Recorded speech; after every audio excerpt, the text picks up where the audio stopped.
au jardin, on a pris l'habitude depuis le début de fabriquer nous-mêmes nos plants. Et à un moment est venue l'idée de faire des couches chaudes. Alors on est d'abord passé par des palox en bois qu'on fait juste une saison. Et finalement, on est parti sur cette base-là. C'est les armatures dans lesquelles sont enfermés les tonnes à eau classiques des petits jardiniers. Donc nos couches chaudes, on les monte principalement avec une boule de foin. Donc on prend dans notre tas de foin qui sert à pailler le jardin, on prend une des bottes des foins qui nous paraît les plus nazes, les moins intéressantes. Et on va utiliser, alors c'est difficile de donner exactement les proportions, mais on va dire qu'en volume, on utilise largement 3/4 de foin et seulement 1/4 de crottin. Ce qui est idéal, c'est d'avoir du foin qui est un peu souillé par de l'urine. Ça, c'est parfait pour démarrer les couches chaudes. Et puis, ce qui nous est arrivé de faire aussi, bon, parce qu'on avait eu l'occasion de s'en faire livrer par un paysagiste, c'était du BRF. Les meilleures couches chaudes qu'on ait faites, c'est quand on avait mélangé foin, crottin et BRF. Enfin, broyat, disons. Le gros intérêt de ça, c'est que une couche chaude classique, comme on les fait habituellement avec juste du foin et du crottin, en gros, elle a un temps de chauffe de 3 semaines. Si on ajoute du BRF, la mise en chauffe va être un petit peu plus longue, mais ça va chauffer beaucoup plus longtemps. En fait, on pourrait faire des couches chaudes sans crottin. Il y en a qui le font juste avec du BRF. On sait qu'un tas de tonnes de gazon se met à chauffer, il n'y a personne qui a pissé ou chié dedans. Et donc, il n'y a pas besoin de déjection animale pour faire monter de la matière organique en température. Pour mettre le feu à une couche chaude, il suffit de l'arroser. C'est un peu le paradoxe, mais c'est comme ça que ça marche. Donc en fait, pour résumer, la couche chaude, elle est composée d'un matériau de chauffe, quasiment 90%, en gros 10 cm de compost, qui est le produit des couches chaudes de l'année d'avant, et une couche de terreau du commerce. Tout ça a été soigneusement tassé pour que quand ça va se décomposer, ça se décompose de façon la plus homogène possible. Et c'est mis en attente sous bâche, et aussitôt qu'on en a besoin, on les mouille, tout simplement. Et une fois mouillé, il démarre. Alors il y a un petit temps où on fait un peu comme le foin et le compost au jardin, on met à l'étuve d'une certaine manière, c'est-à-dire qu'on va laisser les matériaux en présence d'eau avec une bâche dessus, une bâche transparente dans la serre, ce qui fait que ça amorce la chauffe. Et aussitôt que les micro-organismes ont trouvé leur température, leur humidité pour commencer à travailler, là la chauffe va se mettre en place très vite. Donc on a des thermomètres, aussitôt que la couche chaude est mouillée, on met un thermomètre, et au premier signe de chauffe sur le thermomètre, on sème directement dedans. J'insiste là-dessus parce qu'il y a pas mal de gens qui préconisent d'attendre le pic de chauffe pour semer. Et en fait, le problème quand on se met comme ça, c'est que le pic de chauffe il met à peu près une dizaine de jours à se produire, et que derrière, on a à peu près une dizaine de jours de chauffe encore.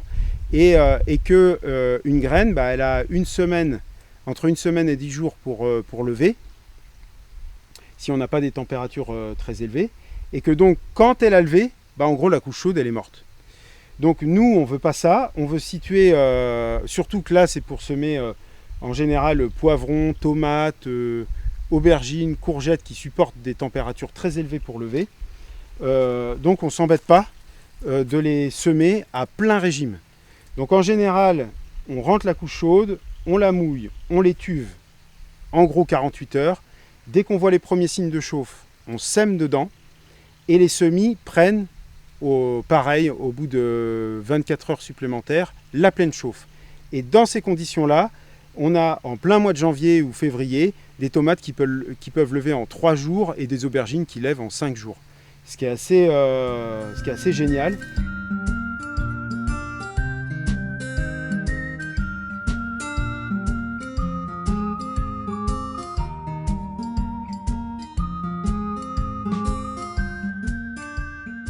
Et donc, la levée se fait en 5 jours. En gros, au bout de 15 jours, il faut repiquer la tomate. 15 jours, ça correspond au moment où la couche chaude, elle a refroidi. Donc, ce qu'on fait, c'est que on a 10 bacs comme ça. Et à partir du mois de janvier, toutes les semaines, on remplit 1 à 2 bacs qu'on fait rentrer dans la serre à plant. Donc on a toujours en permanence, pour les différentes séries de tomates, d'aubergines et de poivrons, des compartiments qui sont prêts à mettre en chauffe pour un nouveau semis ou pour une transplantation.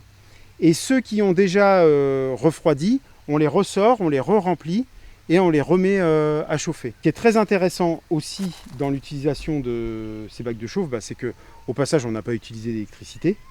On a eu une chaleur qui était permanente, que ce soit le jour comme la nuit, par temps gris, par temps froid. On a une chaleur qui est constante, qui est de l'ordre de 30 à 40 degrés au niveau du semis. Et aussi, l'autre gros intérêt, c'est qu'en se dégradant, eh bien la couche chaude commence à être prospectable par les racines. Et comme on a mis en plus une bonne couche de compost de l'année d'avant, il n'y a pas de limitation en termes de nourriture. Ce qui fait qu'on ne se prive pas pour un même bac de faire, par exemple pour la première série de tomates, de la repiquer. Donc là, on met une centaine de plants de tomates dans un bac comme ça. Intercalé de ces tomates, on va repiquer les céleris raves. On va enlever les tomates au bout d'un mois à peu près pour les repiquer. Et on va remettre, donc ça va correspondre à la 3e ou à la 4e série de tomates, on va repiquer à nouveau des tomates entre les céleris raves. Au moins, on fait cohabiter un céleri, une tomate, ou un céleri, une aubergine, ou un céleri, un poivron. Voilà. Donc les bacs vont être intégralement remplis de céleri et ils auront servi en plus à produire tomates, aubergines et poivrons. Sachant qu'au passage, sur certains bacs, on n'aura pas forcément mis de terreau et on aura posé des caisses avec des godets de haricots rames, courgettes, concombres, melons. Voilà, on utilise aussi la chauffe pour activer ces légumes-là. Le gros avantage de ces unités aussi, c'est justement la manutention. Comme je disais au début, il y avait plusieurs manutentions de fumier. D'abord dans la benne, on ramenait le tracteur, passage en brouette, puis on montait les couches chaudes dans la serre à plant. Et ensuite, quand il s'agissait d'enlever tout le bazar des couches chaudes, on était reparti pour de la brouette, du tracteur, etc. Là, on a ces unités qu'on amène dans le champ, on les remplit de nos matériaux, foin, crottin. Une fois remplis, on les amène au tas de compost, on remplit de compost. Hop, avec le tracteur, on les amène dans la serre à plant. Dans la serre à plant, avec le transpalette, on le met en place. Et puis au mois de juin, quand tous les céleris raves ont été plantés et qu'il ne reste plus de plants, en 2 heures, on a fait le chantier inverse, de débarrasser tous les bacs et de les renverser sur le tas de compost. Donc ça devient très pratique de faire des couches chaudes de cette manière-là.